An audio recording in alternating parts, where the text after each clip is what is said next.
all state governors. I hereby declare the imposition of a state of emergency throughout the country for 1 year. Dissolution of the government of national accord, dissolution of state governments.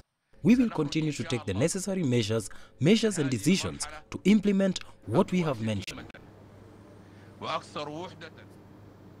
Well, Bashir also called on Parliament to postpone constitutional amendments that would allow him to run for another term in a presidential election in 2020. Bashir has been trying to quell demonstrations that have rocked the North African country since December. The protests erupted after the government cut bread and fuel subsidies, causing prices to soar. Well, let's take a short break now. Here's what's still ahead on the program. Severe lack of rain worsens the drought in parts of Somaliland. And European and Arab heads of states meet in Egypt to discuss security and migration.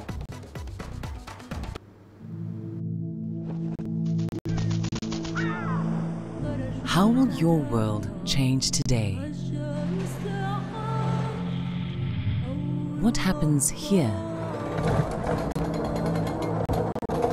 What happens there? Or what you make happen for yourself? If it matters to you, it matters to us too. Your stories are the stories that need to be told. Africa Live. Find your voice.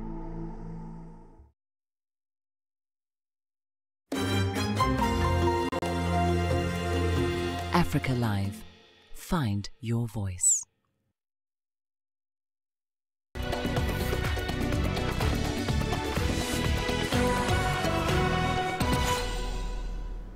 Let's start with international news now. DPRK leader Kim Jong-un set off by train for Vietnam on Saturday for his second summit with US President Donald Trump next week.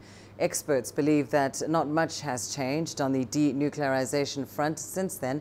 However, the same cannot be said about Singapore, which has been hailed for successfully hosting the first meeting. CGTN's Miro Lu talks to experts to analyze how brand Singapore has benefited from the historic summit. As Donald Trump and Kim Jong-un shook hands during their first summit, Singapore entered the history books for successfully hosting the high-profile meet. The world's eyes were on the city-state as the summit was beamed live across the globe. Singapore was on the headlines of major news outlets for days before and after the meeting. This boosted the republic's image as a safe, secure, and efficient location. It projected the country as a reliable and ideal place for major global events, big business meetings, and ultimately an investment destination.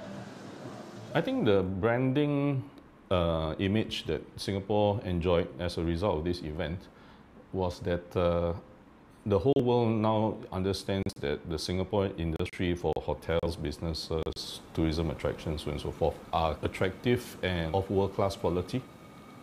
The media attention helped increase awareness about Singapore, or the little red dot as they call it here. Where is Singapore became one of the widely searched items on Google during the first Trump-King summit. Singapore Tourism Board last week said that the historic meeting was one of the key factors that helped boost visitor arrival by 6.2% last year.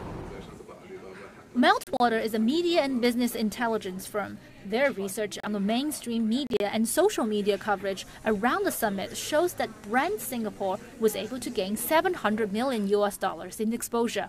Another interesting find was that the sentiment around Singapore was predominantly negative before the meet. The tiny nation managed to surprise the world, changing the sentiment to positive.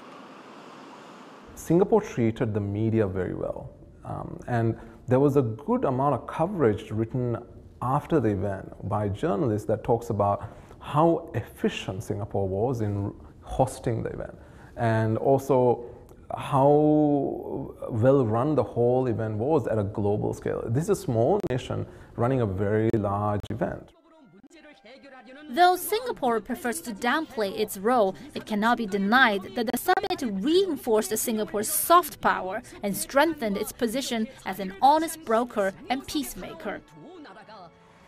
Nicholas Fan of the Singapore Institute of International Affairs believes that Singapore can now play counsel to Vietnam as it gets ready to host the second Trump-Kim summit on February 27th and 28th. We are all, of course, partners in ASEAN, and within the grouping there's a lot of exchange of knowledge and of ideas. So hopefully Singapore will be able to play a little bit of a supporting role in terms of sharing maybe some of the best practices and lessons learned. One of the key takeaways from the Singapore summit was the extensive and strategic role that social media played in spreading the word about the city-state and its people. It will be interesting to see whether Vietnam, with its young and tech-savvy population, is able to leverage social media and garner the attention that came Singapore's way. Mira Lu, CGTN, Singapore. Harsh weather patterns in parts of Somalia is threatening to affect more than 1 million people, according to new findings by the Norwegian Refugee Council. Drought conditions have already been reported in Somaliland, and that comes just weeks after aid agencies noted improvements in the country's humanitarian situation. From Mogadishu, CGTN's Abdulaziz Bilo reports. Aid agencies warn that severe lack of rain in parts of the country has worsened a drought situation, affecting close to 1 million people, mainly in the northern parts of Somalia. Climate change has been attributed as the main cause of harsh weather patterns in the Horn of African nation that has suffered from repeated droughts, floods and devastating cyclones in recent years. Estimates by the Norwegian Refugee Council indicate that regions in northern Somalia received worse than normal rains last year, with parts receiving only 25 to 50% of average rainfall. Malnutrition has also affected children in displaced camps in some of the drought-affected areas. Food insecurity has affected not just the displaced persons, but also the host communities. Women and children remain the most affected in the affected regions. The condition will likely remain the same until a strategy is implemented that ensures vulnerable families can overcome climatic shocks. Conflict has also affected aid delivery in Seoul region, forcing aid agencies to provide emergency cash transfers to needy families to buy essential food, water and shelter. Puntland and Somaliland troops have repeatedly clashed in the Seoul region, conflict that has displaced more than 10,000 people. Mogadishu and international aid agencies have called for an immediate end to violence in the region and are now seeking more than $1 billion to mitigate the humanitarian crisis across the country. 4.2 million people are still in need of urgent humanitarian assistance, down from 6.2 last year. Mogadishu says sustained donor funding and good rains last year led to an overall improvement in the country's humanitarian situation. But displaced families who fled drought and famine almost 8 years ago are still living in deplorable conditions in camps around major cities, including Mogadishu, that hosts the biggest number.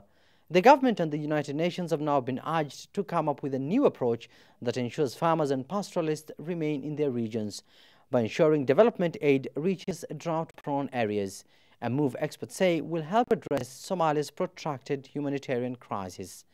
Abdulaziz Bilo, CGTN, Mogadishu, Somalia. European and Arab heads of states will be meeting in Egypt on Sunday. The two-day summit will discuss a number of pressing issues, among them the migration crisis. EU leaders have been seeking in-depth cooperation with Egypt on migration. Here's Adel El-Makhri with more. Egypt has been a destination and a transit country for hundreds of thousands of refugees, migrants and asylum seekers.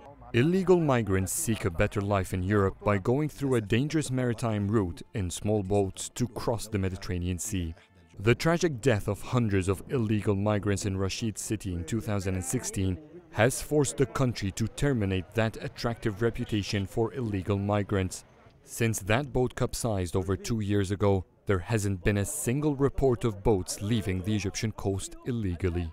This was an unprecedented case in the entire region. Egypt's success in this sensitive file has made a positive impression on Europe in illegal migration. In the coming month, I think there will be European efforts to replicate Egypt's approach in other African countries. In 2018, the government has stopped 11,000 on their way to breach the Egyptian borders to Europe. Egypt's anti-migration battle is deeply connected with its fight on terror. The Egyptian military stepped up its marine security measures purchasing the latest naval military equipment. The country has also led major economic reform to create local jobs. The biggest challenge to curbing illegal migration is to monitor land border crossings between African countries. With illegal migrants, terrorists come and enter the country. EU and Arab leaders must look into the humanitarian situations that drive people away from their countries. Direct investments should be made to create jobs in the countries from which illegal migrants come. On Sunday, the EU-Arab summit will be discussing Europe's plan to invest some $51 billion in Africa, aiming to create 10 million jobs in the next 5 years. Leaders will be in Egypt to discuss how Cairo could help implement that successful model in other African countries. The number of illegal migrants crossing into Europe in 2018 has significantly dropped, yet the death rates in the Mediterranean has sharply risen.